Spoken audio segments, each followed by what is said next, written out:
Bien, bonjour à tous et bravo d'avoir bravé la pluie et la tempête pour être parmi nous. Bienvenue donc à cette session dédiée à l'intelligence artificielle générative et la cybersécurité, les menaces. Alors aujourd'hui, nous avons le plaisir d'accueillir Michel-Marie Monet de l'Inagora. Alors pour ceux qui ne connaissent pas l'Inagora, c'est une entreprise à mission pionnière du logiciel libre en France. Depuis plus de 20 ans, elle s'engage activement pour un numérique éthique et souverain en offrant des solutions open source qui préservent l'indépendance technologique de ses clients et la souveraineté numérique. Jusqu'à là, j'ai bon ? Ouais, c'est parfait. Ok, super. Donc les innovations, la plateforme Twake Workplace, l'intelligence conversationnelle, l'Into. Donc vous avez l'Inagora offre une alternative durable face aux usual suspects. Acteur clé de l'intelligence artificielle, vous menez aussi des initiatives majeures comme OpenLLM France, qui vise à développer une IA générative, souveraine et transparente, mais ça tu en reparleras. Donc pendant les 45 prochaines minutes, on va explorer comment les technologies d'IA peuvent renforcer la cyber et s'intégrer dans des écosystèmes respectueux de nos valeurs éthiques et de souveraineté. J'ai bon ? Vaste sujet. Vaste sujet. Pour commencer. Pour commencer, si vous avez des questions en cours de route, n'hésitez pas, vous levez la main et voilà, on va essayer de rendre cette session interactive. Mais je vais déjà laisser Michel-Marie lancer la session. Eh ben, écoutez, donc bonjour à toutes et à tous. Michel-Marie Modet, donc j'interviens au nom effectivement de l'Inagora et de la communauté que tu as citée. Alors, OpenLLM France et OpenLLM Europe, elle a changé de dimension en début d'année pour effectivement tous ces sujets d'IA générative, le traiter au niveau européen, puisqu'on pense que c'est le bon niveau. Voilà, j'ai mis donc le logo et donc je te remercie de l'invitation. Et j'ai aussi, vous le savez, je vous engage vraiment en fait à suivre là sur cybervigilance.gouv.fr. On est dans le mois de la sécurité, donc cybermois. Donc c'est le moment de rappeler tout ce qui touche au-delà de l'IA générative, sur l'hygiène numérique, sur l'hygiène en fait d'un point de vue de la sécurité. Et vraiment, il y a beaucoup de ressources extrêmement intéressantes. Et c'est le bon moment de s'y mettre. Hein. Il y a des MOOC qui sont mis à disposition par l'ANSSI. Enfin voilà, donc là, vraiment un point important qui est bien sûr parallèle à tout ce dont on va parler ce matin, mais ça commence par là, parce qu'on va le voir, en fait, l'IA générative, sans dévoiler, sans trop spoiler en fait tout ce que je vais dire après, c'est un élément qui vient compléter déjà tout l'armada en fait de ce qu'on a dans les systèmes d'information. Et il y a beaucoup de choses qu'on fait depuis déjà des décennies en fait dans le domaine de la sécurité qui vont aussi s'appliquer dans le domaine de l'IA générative. Bon, tu l'as dit, donc je vais passer rapidement, mais ce qui nous a semblé important, et j'en reparlerai effectivement un peu plus tard, c'est dans le domaine de l'IA générative. Si on regarde aujourd'hui la provenance des modèles, ils sont à 90% en fait américains. Et donc on va le voir, ça peut poser pas mal de sujets sur les biais en fait d'entraînement, sur effectivement comment ces modèles en fait se comportent dans un contexte franco-européen. Et puis aussi, il faut quand même qu'on se posera la question. En tout cas, moi, c'est une interaction que j'aimerais bien avoir avec vous. C'est aussi qu'est-ce qui se passe si demain les tuyaux s'arrêtent ? Si on n'a plus accès en fait à ces technologies qui sont monopolisées en travers de quelques acteurs, comment on fait ? Puisque cybersécurité, un des sujets, c'est la résilience. Et d'abord, la résilience, c'est aussi de sécuriser sa chaîne d'approvisionnement. C'est gérer ses dépendances. Et gérer ses dépendances. Et donc, effectivement, aujourd'hui, je me suis promené dans le salon. Vous verrez, tous les stands, il y a le mot IA. IA pour la facturation, IA en fait à l'intérieur de votre ERP. Donc globalement, toutes ces solutions, mécaniquement, je pense qu'elles s'appuient sur ChatGPT ou en fait sur des IA qui sont pas construites en Europe et en France. Certainement en s'appuyant sur des services en fait externalisés. Et je pense que vous êtes déjà des spécialistes de la sécurité. De toute façon, je vais vous poser quelques questions justement pour savoir qui vous êtes. Mais c'est extrêmement important, à mon avis, de prendre en compte cette considération, cet aspect sécurité. Et donc, je te remercie vraiment de l'avoir mis un peu en insight de démarrage. Donc, juste pour faire un peu plus connaissance, dites-moi alors, qui en fait est RSSI ou lié en fait à la chaîne SSI de son organisation ? Ok. Qui a utilisé ChatGPT durant ces 24 heures, les dernières 24 heures pour du pro ? ChatGPT ou équivalent. Oui, Claude ou Perplexity. Ok, 2 personnes. Ok. Si je vous parle de RAG, est-ce que ça vous parle ? À qui ça parle, RAG ? RAG ? Oui. Ok, une personne. Une personne. Ok. C'est juste pour moi, hein, pour savoir comment je vais adapter aussi mon discours. Ok. Et sur les technologies open source, tout le monde connaît un peu le principe de l'open source. Ça, c'est bon pour tout le monde, c'est acquis. Ok. Bon, allez, Allez. je vous propose d'y aller. Alors, sécurité IA générative ou sécurité IA, c'est une des dualités supplémentaires que l'on a autour de l'IA. Et on va le voir, il y a autant de pour que de contre. Et dans tous les sujets, tu as parlé d'éthique, tu as parlé de souveraineté, eh ben, il y a du pour et du contre à chaque fois.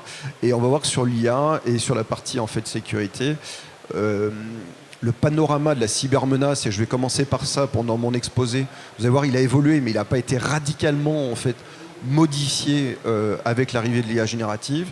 Et de l'autre côté, si on regarde finalement les acteurs de la sécurité, les éditeurs, les sociétés qui vous accompagnent peut-être dans votre quotidien sur la sécurisation de vos systèmes d'information, ils prennent ça comme une nouvelle menace et ils se sont organisés. Et les éditeurs sont aussi en train de monter en puissance en intégrant les potentiels de l'IA générative dans leurs solutions. Et on va expliquer un petit peu comment. Alors juste quelques chiffres, ça permet de se remettre en tête ces éléments. Donc je suis reparti du dernier panorama cyber en fait de l'ANSSI, qui a été publié en début d'année 2024. Ce qu'on s'aperçoit, c'est qu'il y a toujours une activité cyber en fait qui est croissante, à peu près 30% en fait de croissance, à peu près grosse 1000 en fait incidents déclarés.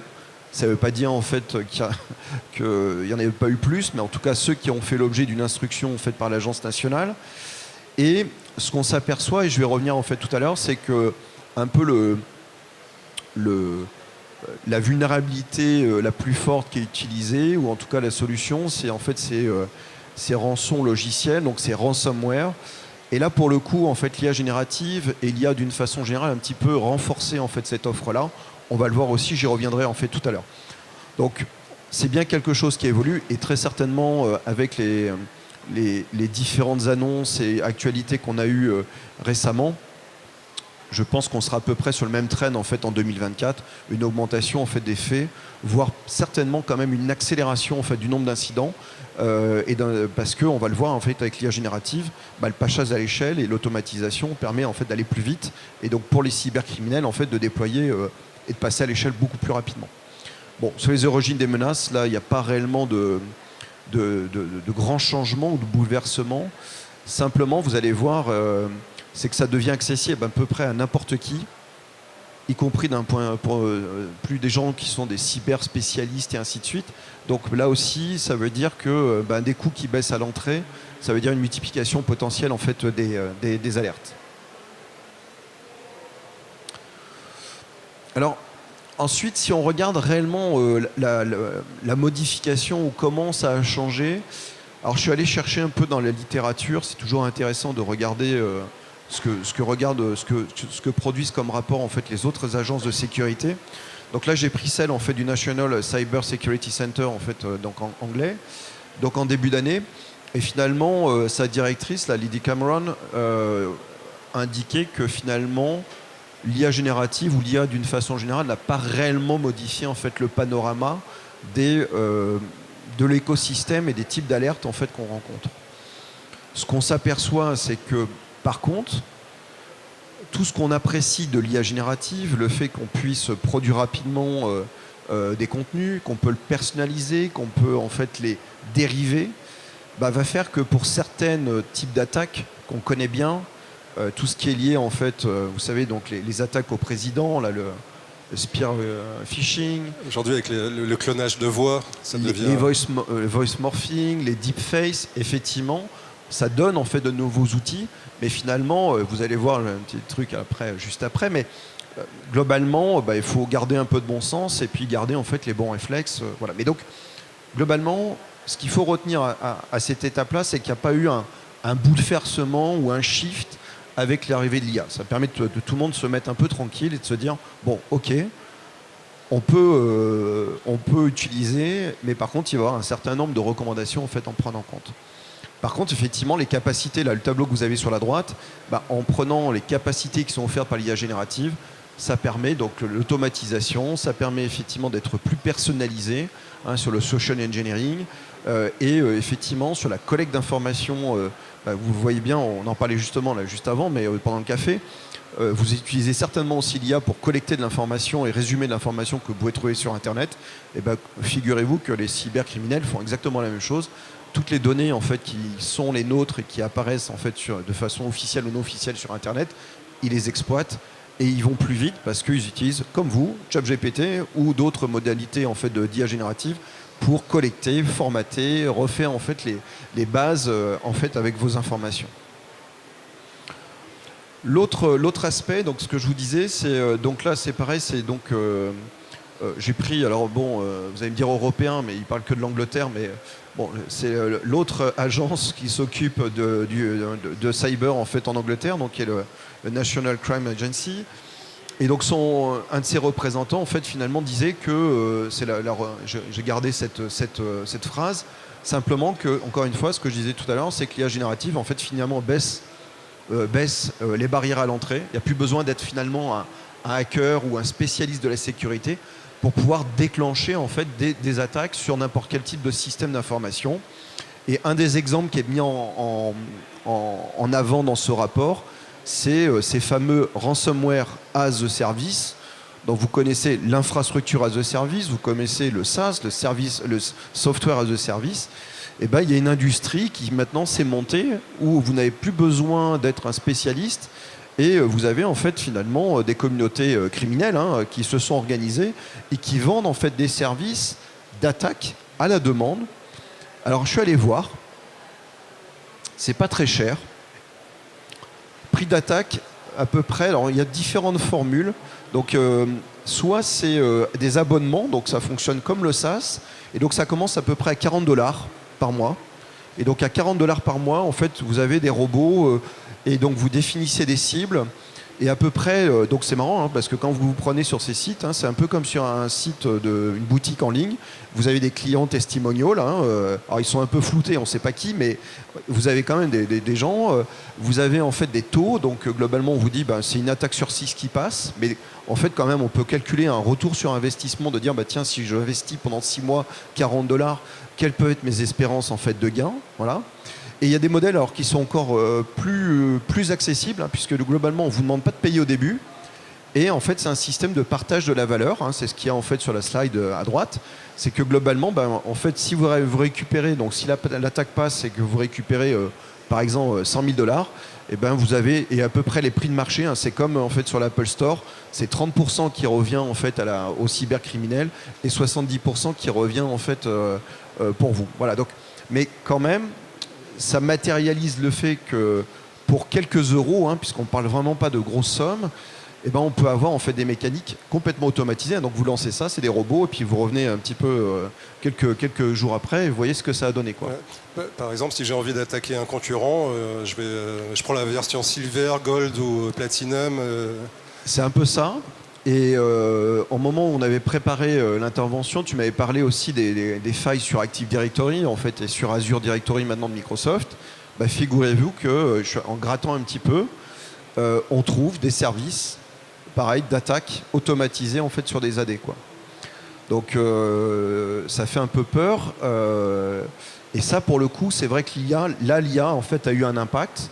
Ça ne change pas en fait finalement le type d'attaque. Donc ça veut dire que les contre-mesures que vous appliquez aujourd'hui, l'organisation SSI que vous avez mis en place dans vos organisations, elles restent valables. Simplement, c'est la multiplicité et le nombre d'attaques qui vont être plus importantes. Donc c'est comme on passe sur les guerres à haute intensité, et aussi dans le domaine en fait de la cybersécurité, on va être face en fait à de la haute intensité dans les mois et les années en fait à venir. Oui, parce que ce que tu disais, c'est que vraiment ça rend disponible ce qu'on appelait avant les script kiddies, c'est-à-dire vraiment les apprentis hackers. Aujourd'hui, j'ai plus besoin d'être un hacker confirmé. En utilisant des scripts sur étagère, je peux multiplier les attaques comme qui rigole, quoi. Oui, le plus dur, c'est de trouver bien sûr ces sites sur le darknet et trouver des modalités de paiement. Parce qu'en fait, globalement, si vous ne voulez pas vous faire choper, il faut quand même utiliser de la crypto. Donc, il y a toute une mécanique à mettre en place. Mais si on l'imagine à l'échelle d'une puissance ou effectivement de grandes organisations, voilà. Alors, un petit point quand même, c'est que le rapport de l'ANSSI faisait apparaître quand même le fait qu'on était tous concernés. Parce qu'on disait, oui, c'est plutôt les grandes entreprises qui vont être concernées, y compris aujourd'hui les associations. On commence à avoir des incidents référencés au niveau d'associations. Donc ça veut dire que et c'est pour ça que j'insistais tout à l'heure sur le sujet du cybermois, c'est que c'est en fait un sujet de tout le monde. Voilà. Alors pour vous démontrer que c'est facile, je vous ai fait un petit truc, regardez. Donc ça c'est moi. Donc on parlait des deepfakes, bon de temps en temps ça marche pas, mais donc vous voyez, donc c'est, je sais pas si vous avez expérimenté ça, mais globalement, donc là comment on fait, hein, donc c'est un modèle qui génère des images et maintenant en fait pour quelques dollars vous uploadez 30 photos de vous dans des différentes situations et ensuite vous pouvez questionner le modèle et en fait et faire générer n'importe qui, n'importe quelle situation. Alors donc moi je me suis mis en tant que chevalier, en train de courir, en tant que chevalier. Bon, et de temps en temps, bon, ça foire. Hein, donc il y a des assignations aussi dans le domaine de la génération d'images. Bon, je remercie d'ailleurs Margot qui m'a aidé à faire la vidéo. Mais donc ça reste accessible. Hein. C'est 40 euros, même pas, ça m'a coûté pas 40, une dizaine de dollars pour faire le fine-tuning du modèle et en fait faire ces générations. Et donc globalement, franchement, là, bon, donc là, avec le GIF, on a perdu un peu en qualité, mais les générations en fait photo HD, la photo où je suis sur le bateau, c'est extrêmement difficile de savoir si c'est une photo qui a été générée ou si c'est une photo en fait qui est réelle. Donc imaginez bien qu'à l'échelle en fait, si on met un peu plus de dollars et avec des moyens un peu puissants, on peut dans les attaques au président, sur en fait une conversation téléphonique avec des solutions comme iGen et d'autres, on peut vraiment facilement tromper. Donc c'est pour ça qu'il faut absolument garder son esprit critique et son bon sens. Et ça va être un sujet qu'on va retrouver un petit peu plus tard. Voilà. Bon, petit, c'est très facile à faire. Vous tapez sur YouTube Flux, Fine Tuning. Faites-le, c'est rigolo. Ça, là, à Noël, ça permet de faire aussi des images un peu sympas, quoi. Voilà. Qui a déjà joué avec Flux ou équivalent? Personne? Midjourney Bon. Ouais. Ben... Monsieur est très joueur, je le sens. Faites parce que ça permet en fait de voir avec quel niveau de simplicité et de facilité on peut générer maintenant des contenus vraiment de qualité, puisque on faisait ça il y a 3-4 ans. Bon, franchement, la qualité des images, on s'aperçoit très vite que c'était en fait fait par une IA. Aujourd'hui, encore une fois, sur vraiment la photo où je suis sur le bateau, moi-même, en fait, je la montre à mes enfants. Ils sont infoutus de dire si c'est moi ou pas. Hein. Donc, c'est aujourd'hui assez simple de le faire. Alors, ça, c'était le côté un peu risque. Ouais. Bon, mais maintenant, en fait, quelles sont les opportunités en fait, d'usage de l'IA générative dans le domaine de la cyber? Et donc, ce que je vous disais tout à l'heure, effectivement, c'est qu'à la fois les sociétés de services spécialisées dans la sécu ou les éditeurs de logiciels ont bien entendu intégré l'utilisation en fait, de l'IA et de l'IA générative dans leurs solutions. Alors, c'est en cours. Hein, tout le monde n'a pas le même niveau en fait, de maturité sur la solution. Mais globalement, moi, ce que j'observe, c'est à peu près, si vous regardez les offres des éditeurs, on peut observer 4 grandes tendances que j'ai résumées ici sur cette slide. Un, c'est effectivement que ça aide les opérateurs dans ce qu'on appelle les SOC, donc les Security Operating Center. Donc, c'est les gens qui font de la supervision à large échelle en fait, de la sécurité. Bah, forcément, d'avoir des outils, des agents qui analyse finalement le comportement des utilisateurs, les logs qui remontent des systèmes via en fait des systèmes d'IA, bah forcément ça facilite en fait le travail. Et comme vous en doutez, comme nos systèmes d'information deviennent de plus en plus complexes et de plus en plus étendus, et ben on a de plus en plus en fait de logs à analyser. Donc forcément il y a un intérêt naturel à utiliser en fait l'IA dans ce domaine-là. Première chose. Deuxième chose, pour ceux qui utilisent peut-être l'IA en fait déjà dès à présent. Vous avez peut-être fait en mode interactif, mais peut-être pour les plus avancés d'entre vous, vous avez déjà commencé à automatiser. Par exemple, automatiser sa veille le matin sur les sites internet, donc de ne pas devoir aller voir chaque fois les sites, mais d'avoir en fait un agent qui vient collecter, résumer en fait l'information. Et donc cette façon d'automatiser en fait les actions, elle se retrouve dans les solutions de sécurité avec des actions ou des contre-mesures, des solutions de remédiation qui peuvent être lancées automatiquement par l'IA. Et ça, moi, je trouve que c'est en fait un élément en fait essentiel. Ouais, est-ce que tout le monde est à l'aise avec remédiation? Non. Donc la remédiation, c'est à partir du moment où on a une incident de sécurité ou une alerte de sécurité, finalement, on va apporter une contre-mesure pour corriger en fait la problématique. Voilà. Donc et ça maintenant, pour une certaine partie, et son contrôle des humains, encore une fois, on peut déléguer une partie des tâches à une IA et ça se fait bien sûr très bien. Par exemple, opérer une fermeture de port, faire un contrôle. En fait, vous voyez qu'il y a sur votre réseau, il y a des trames qui commencent à pas être normales. Bizarre, Et ben, on peut fermer en fait et bloquer automatiquement. Et ça, en fait, bon, bien sûr qu'il y a des solutions qui existaient, mais elles sont enrichies avec l'IA. Troisième point, donc pour les éditeurs les plus avancés, c'est ce qu'on appelle en fait le renforcement de la défense en profondeur. Donc globalement, là, c'est des systèmes qui sont capables, en fait, sur différentes couches, d'analyser et de ne pas faire qu'un contrôle à l'entrée de votre système d'information sur le firewall, mais qui va analyser finalement par tous les flux à l'intérieur du réseau, dans vos zones de sécurité, et qui vont être capables de faire une analyse, savoir est-ce que ce comportement, il est licite et autorisé, ou est-ce que c'est un comportement qui présage peut-être d'une attaque à venir. Un peu suspect. Voilà. Ouais. Et donc ça, c'est des choses là aussi qui peuvent être intéressantes. Et puis le quatrième point, l'an dernier d'ailleurs, c'était un des sujets de notre directeur de l'ANSSI, de Vincent Stubel, qui avait dit en fait que aussi la sécurité, c'est l'affaire de tous, de le faire ensemble. Et c'était aussi de partager donc, ce qu'on appelle l'OSINT. Ça vous parle l'OSINT, l'Open Source Intelligence? Ouais. Ouais, ça parle à tout le monde. Bon. Ouais, c'est à la mode, hein. C'est très à la mode l'OSINT. Voilà. Donc globalement, là aussi, dans le domaine de la sécurité, le fait qu'on mette en commun la connaissance partagée sur les types d'attaques, sur les vulnérabilités, ce qu'on est en train de faire là d'ailleurs, aussi d'acculturation, et qu'on puisse avoir des outils qui sont capables d'aller chercher cette information, l'analyser et la processer, fait qu'en fait on devient plus résilient. Voilà. Donc voilà, pour résumer, donc des opportunités d'usage de l'IA et de l'IA générative dans les solutions de sécurité. Et donc là aussi, comme je le disais tout à l'heure, il faut avoir une position équilibrée. Et effectivement, sincèrement, je trouve que l'écosystème a très très bien réagi et on commence en fait, à avoir vraiment des choses relativement puissantes à l'état où on est aujourd'hui. Est-ce qu'à ce stade, il y a des questions, interrogations? Non, c'est clair pour vous? Tout est clair, n'hésitez pas. Hein.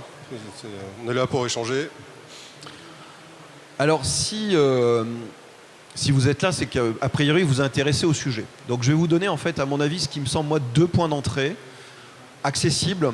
Et alors ces 2 points d'entrée, donc il y en a un, c'est les guides de recommandation de l'ANSSI, qui est assez dense. Donc j'ai essayé d'en faire une synthèse. Donc ça ne vaut pas bien sûr.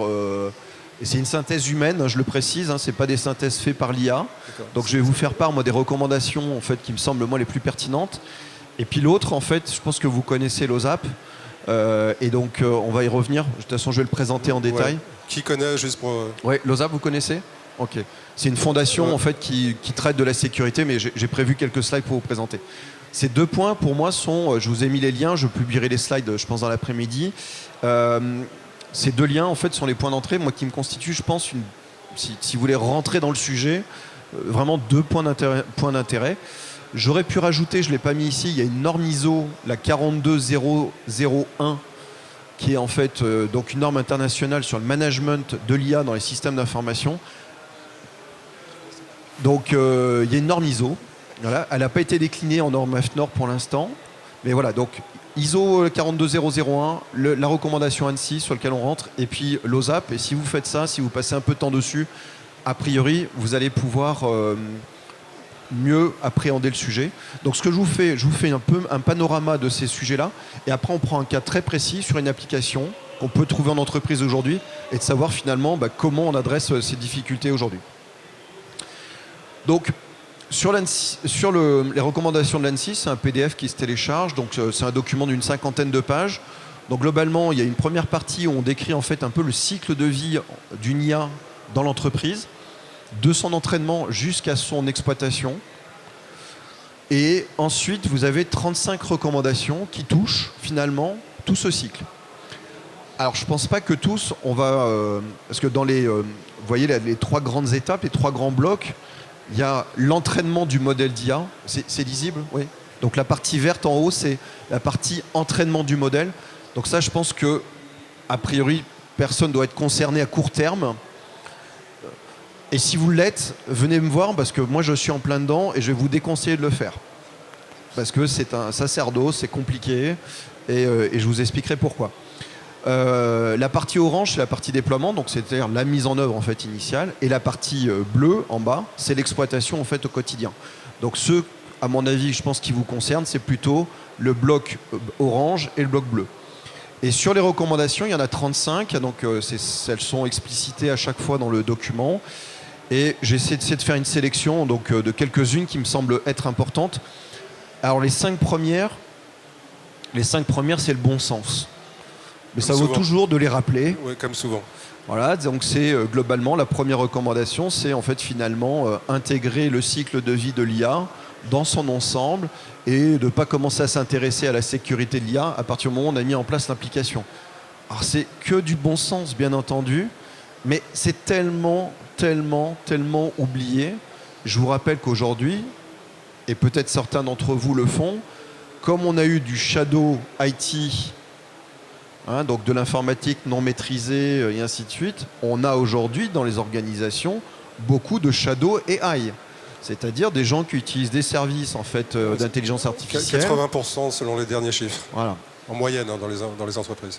Donc sans que ça soit contrôlé, sans que ça soit en fait managé. Donc cette première recommandation, elle est encore pleine de sens. Voilà. La troisième, c'est effectivement, on va y revenir tout à l'heure, c'est la sécurisation de la chaîne d'approvisionnement. Parce que vous avez certainement des data scientists et il y a plein de tutos aujourd'hui qui vous expliquent en 3 lignes de code, en fait, prendre une librairie Python, de faire en fait une inférence sur un modèle. Mais globalement, si vous faites ça, vous n'avez pas vérifié en fait ce que font ces librairies. Et donc, avant de mettre ça en fait en production, là aussi c'est du bon sens, mais de regarder ce qu'il y a dedans, d'où elles viennent, voir s'il n'y a pas du code malicieux, quelles sont les dépendances, d'où en fait ça a été une librairie en fait où il y a que des contributeurs chinois que vous avez récupérés, où en fait le site est en mandarin, où vous n'avez pas fait en fait d'analyse. Bon, ça doit vous alerter. Bref. Ou en russe aussi, ça marche. Je voulais pas taper sur les Russes, mais un peu les Chinois, ça change. Mais globalement, tu as tout à fait raison, ça concerne bien sûr tout le monde. La recommandation numéro 11, elle est à modérer, c'est que globalement aujourd'hui, moi je le vois dans les administrations avec lesquelles on travaille, tout le monde nous demande de faire de l'hébergement de l'IA dans les environnements SecNumCloud. Ok. Mais est-ce bien nécessaire? Parce que l'hébergement, déjà qu'on n'a pas beaucoup de GPU en France et que ça coûte très cher, et celles qui sont disponibles dans des zones sécurité SecNumCloud, donc SecNumCloud, je le répète, c'est un référentiel de sécurité qui fait que y a des obligations qui sont maintenant demandées à certaines administrations, mais globalement, ça surenchérit en fait le coût d'exploitation. Et aujourd'hui, les GPU, donc les infrastructures d'IA, avec ces fameuses heures GPU, disponibles en environnement SecNumCloud, il n'y en a pas beaucoup.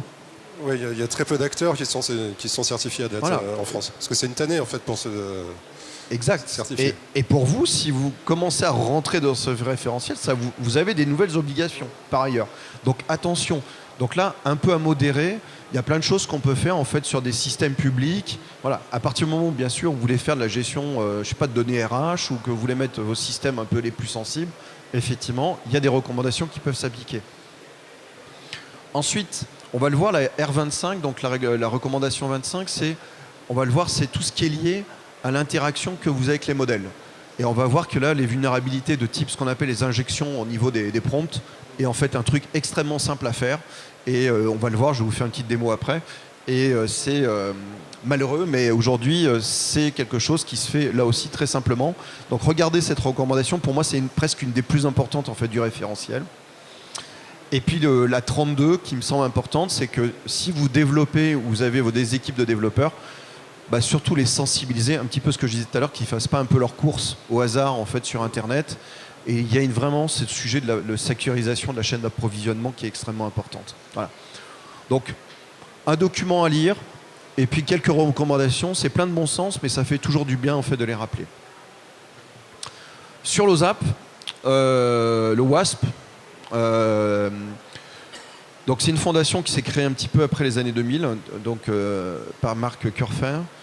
Et donc vous connaissez en fait certainement le WASP parce que depuis des années il publie en fait le top 10 des vulnérabilités d'Internet et sur les applications, les développements d'applications applications web. Donc c'est eux qui ont expliqué les cross-site injection et ainsi de suite. Voilà. Et là, depuis maintenant un an, depuis l'été 2023, ils font la même chose dans le domaine en fait, de la Generative AI et sur le LLM. Alors la difficulté en fait, de cette communauté, c'est que c'est une communauté de brutos, c'est des brutes. Et donc franchement, pour le néophyte, c'est un peu dur de rentrer dedans. Donc ce que je me suis fait, vous repartirez aussi avec ça comme sortant, c'est que j'ai essayé de vous traduire les 10 vulnérabilités, et surtout, parce qu'on ne va pas avoir le temps de rentrer dans le détail de chacune d'entre elles, mais ce que j'ai mis à droite, c'est moi la perception que j'ai aujourd'hui sur à la fois la gravité du risque et globalement la facilité en fait, d'accès. Et donc forcément, plus c'est rouge, plus il faut avoir une attention, moins c'est rouge, il faut quand même regarder, c'est important, mais il faut mettre une intensité peut-être un peu moins forte. Voilà. Donc la première, c'est simple, c'est en fait tout ce qui touche en fait à l'injection de prompt.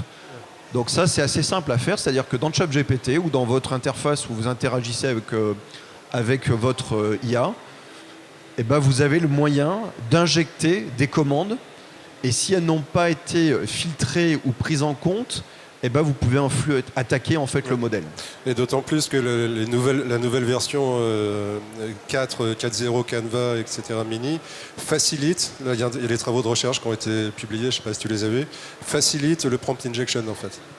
Exactement. Donc le risque est encore accru à date. Et par ailleurs, quand vous demandez par exemple à une IA de vous relire du code ou de régénérer du code, attention comment vous insérer le code, parce que parfois, pour certains modèles, alors maintenant ils ont mis quand même pas mal de contrôles, mais parfois le code était interprété dans les premières versions des modèles. Donc attention, donc ça c'est un élément en fait extrêmement important, facile à faire et dommage très important. Donc ça, le LLM 01, vous le gardez, vous le stabilisez en rouge, il faut regarder ça et demander à vos équipes, soit développeurs ou équipes SSI, suivant vos responsabilités dans vos organisations, est-ce qu'on a fait un check sur le prompt injection. Le deuxième, en fait, il est extrêmement important aussi, c'est finalement quand on récupère de l'information d'une IA, finalement, est-ce qu'elle a été filtrée et donc ça pose typiquement, si on interroge et qu'on essaie d'extraire en fait, des informations sensibles, si on n'a pas mis de protection, finalement, le LLM, le modèle, lui, il ne va pas en fait, savoir si c'est sensible ou pas. Un LLM, c'est assez bête d'un point de vue de cet aspect-là. Et donc, il ne va pas gérer la sécurité à votre place. Donc, si en fait, vous avez entraîné ou vous lui avez mis à disposition de la donnée sensible, il va la régurgiter si vous lui demandez. Il y a le fameux cas d'école, le cas de Samsung, où ils ont injecté des datas privées de Samsung qui sont retrouvées après dans la génération de texte. Donc ça, c'est extrêmement embêtant. Donc ça aussi, il faut le stabiliser en rouge. Ça, c'est un point important. Ensuite, sur l'empoisonnement des données au moment de l'entraînement des données, du modèle, pardon. Bon, bien sûr, c'est grave, mais quand même, il n'y a pas grand monde qui entraîne des modèles. Quoique, on verra tout à l'heure, quand on va parler de ce qu'on appelle le RAG, le fameux Retrieval Augmented Generation, c'est-à-dire qu'on va combiner de la connaissance locale, donc vos bases de données, vos bases de connaissances de l'entreprise avec le modèle. Là, on peut avoir un risque d'empoisonnement, et donc il faut faire attention à ça. Ensuite, le LLM 04, c'est plus commun, puisque ça, c'est les deny of service, donc c'est les attaques pour mettre à plat en fait un modèle. Donc c'est pour ça, moi, je dis, est-ce que c'est important? Est-ce que c'est risqué? Oui, mais il n'y a pas de compromission de données, c'est simplement le système qui s'arrête. Donc c'est pour ça que je l'évalue à 1. Et je l'ai mis à 2, parce que c'est des choses, généralement, que vous gérez dès à présent les entreprises. Il y a des systèmes qui permettent de contrecarrer de ce type d'attaque. Mais voilà, ça existe aussi dans le domaine de l'IA générative. Le LLM 05, donc c'est ce que je disais tout à l'heure, c'est la chaîne d'approvisionnement et de gérer ses dépendances. Donc là, j'ai mis 2-2. Pourquoi? Parce que ça, c'est des choses qui en fait, tombent dans le bon sens que l'on fait et qu'il faut aussi continuer à faire. Le 6, c'est tout ce qui est en fait divulgation d'informations sensibles. Donc comme je vous le disais tout à l'heure, en fait, dans les LLM, il n'y a pas en fait, un système de sécurité qui dit parce que Fabrice, il est dans l'équipe marketing, il a le droit à voir que les informations marketing, et Michel Maudet, comme il est dans la partie tech, il voit que la partie tech. Non. Un modèle, il a de la connaissance, et si vous lui posez la question, il la met à disposition de n'importe qui. Donc ça, attention, donc ça veut dire que l'application qui est connectée et qui va exploiter en fait le LLM doit faire ce filtrage et cette gestion de la sécurité. Le LLM 07, c'est la gestion des plugins, puisque vous allez voir, en fait, si vous expérimentez, on assemble des briques, des agents et ainsi de suite. Bah, là aussi, il faut savoir réellement ce qu'ils font, donc il faut les analyser. Le LLM 08, ça c'est... donc on n'y est pas encore. C'est pour ça que je l'ai mis qu'à 1 en fait aujourd'hui, parce qu'il y a quand même très peu de systèmes qui font des actions dans le monde réel. Mais ça vient, ça vient très très vite. À part chez les Russes, où ils ont été obligés d'abattre un drone, là, vous avez vu certainement la vidéo depuis samedi, certainement, on ne connaît pas réellement l'histoire, mais certainement que ce drone, en fait, est parti dans un contexte qui n'était plus celui que souhaitait, en fait, leur créateur.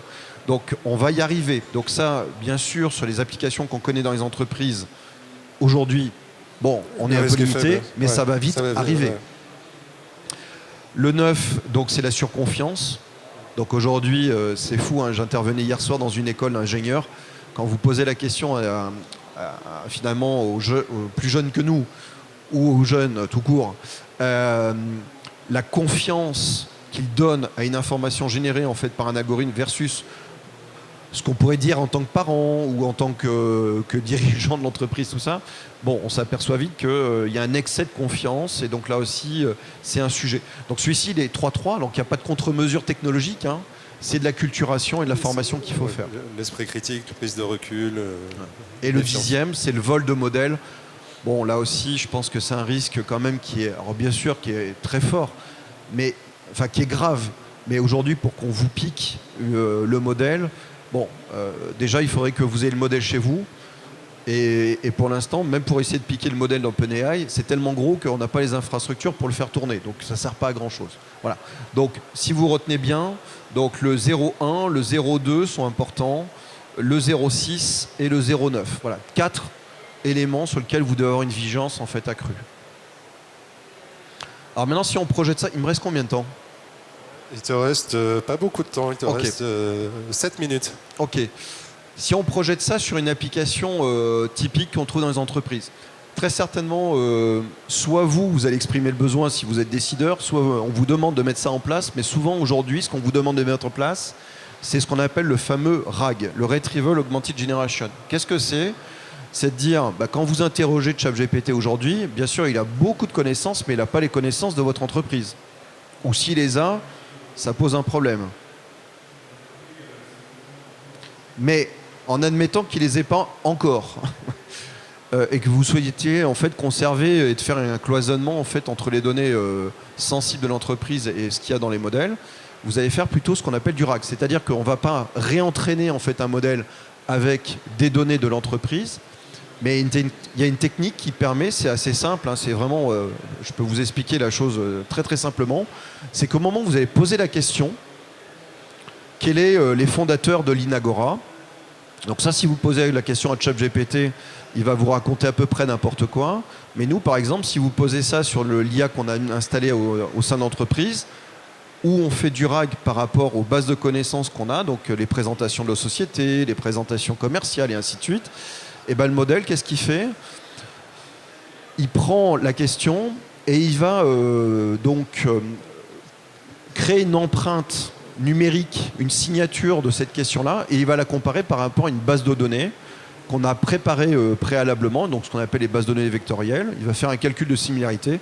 Il va trouver les documents qui se rapprochent en fait de la question. Il va prendre ces portions de documents et sans que vous le voyez, il va enrichir en fait le prompt, l'invite que vous avez tapé. Donc il repose la question qui sont les fondateurs de l'Inagora, sauf que sans que vous l'ayez vu, il a rajouté dans la fenêtre de prompt, et vous ne le voyez pas, hein, c'est vraiment caché, les informations qu'il a pu retrouver sur les documents. C'est tout bête, mais c'est ce qui fait qu'aujourd'hui, on est capable d'enrichir des réponses avec des bases de connaissances en fait locales. Et en réduisant le risque d'hallucination. Et avec ça, on réduit forcément le risque d'hallucination. Et un des avantages aussi, c'est qu'on peut sourcer l'information, parce que quand le modèle génère la réponse, il a bien sûr en tête et en mémoire sur quel document il a été retrouvé l'information. Donc ça permet tout simplement de dire bah voilà, pour générer cette réponse, je me suis appuyé sur tel document. Voilà.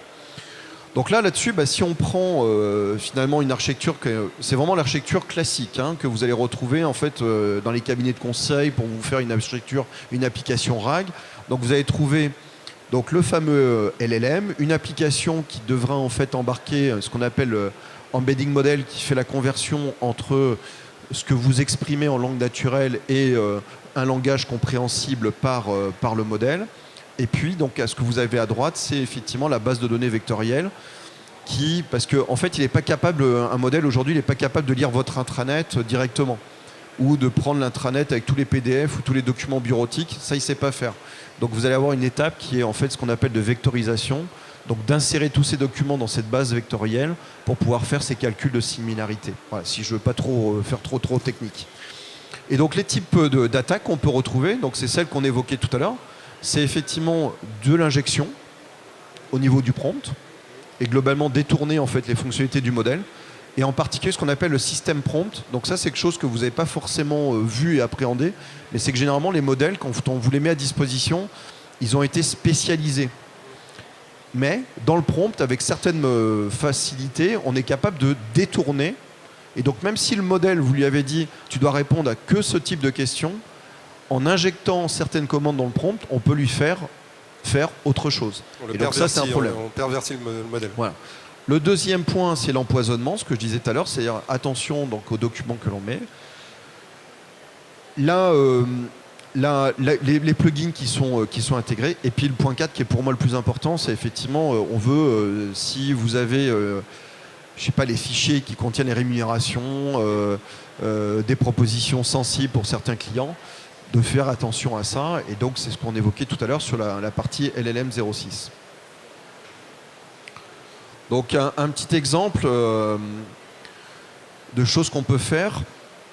Je vous mets là, donc vous voyez, en fait, on n'est pas sectaire, je parle de Microsoft, puisque c'est une librairie qui est très bien d'ailleurs, qui s'appelle Presidio, qui est en fait quelque chose que vous pouvez tester assez facilement, qui permet de détecter l'utilisation de données personnelles en fait, dans les prompts.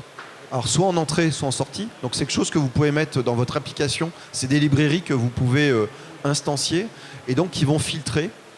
Et donc il y a différentes techniques, ce que vous voyez ici. Donc soit en fait on fait du regex, ça veut dire qu'on va rechercher des patterns, soit on va essayer de retrouver des identités nommées, soit on va faire des checksums. Enfin il y a plusieurs techniques pour identifier les données. Ça c'est le premier modèle, c'est ce qu'on appelle le Presidio Analyzer. Après vous avez le Presidio Anonymizer, donc ça c'est l'opération inverse, c'est-à-dire que s'il détecte en fait une donnée, par exemple vous questionnez un modèle, ça vous retourne le numéro de téléphone de Fabrice et le 06 et ben on peut anonymiser en fait cette information en fait en temps réel. Donc ça c'est extrêmement important. Et puis la troisième, c'est ce que vous voyez en bas à droite, c'est que c'est intéressant puisqu'on peut le faire aussi sur les images. Donc là en fait vous voyez donc une radiographie, pardon. Vous savez, sur les radiographies, on est identifié. Et donc là, le modèle est capable de prendre l'image, de détecter en fait finalement s'il y a un nom, un prénom, des informations, et de faire un masquage en fait automatiquement. C'est une dizaine de lignes de code. Donc je voulais le mettre parce que souvent les entreprises ont dit oh là là mais je veux pas connecter, il y a les informations personnelles des entreprises. Ça peut se régler assez facilement.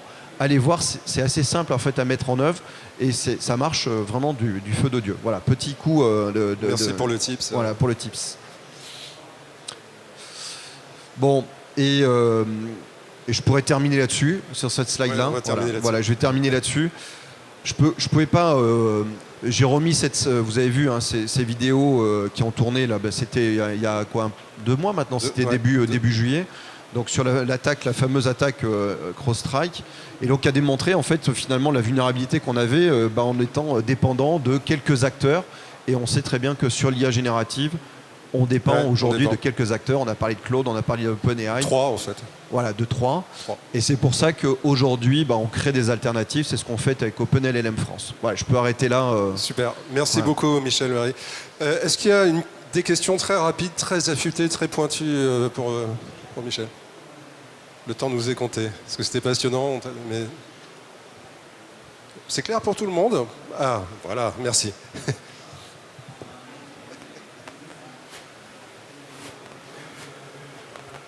Bonjour, c'est pas du tout technique, mais que risque une personne nous, qui est prise la main dans le sac à faire du ransom as... Et est-ce qu'ils sont recherchés, ces personnes-là? Question pénale. Donc oui, alors donc aujourd'hui, il y a toute une organisation qui s'est mise en fait en France pour donc à la fois sur le côté public et militaire. Donc il y a différentes en fait autorités et agences en fait qui travaillent, mais effectivement. Par exemple, sur le ComCyber, en fait, donc la gendarmerie, en fait, concrètement, a des équipes qui font les analyses en coopération avec l'ANSSI. Et dès qu'il y a en fait des attaques sur des sites en fait gouvernementaux, bien sûr, en fait, on essaie d'analyser, d'aller rechercher en fait la responsabilité. Mais très très vite, comme je le disais tout à l'heure, ces attaques, elles viennent la plupart du temps des zones qu'on a évoquées tout à l'heure, en fait, donc extra-européennes, et souvent en fait de la Chine et de la Russie. Une dernière question, c'est vraiment la dernière. Non, c'est clair pour tout le monde? Voilà. Michel, Marie, merci beaucoup pour cet exposé brillant. Et vous pouvez évidemment échanger avec Michel, n'hésitez pas.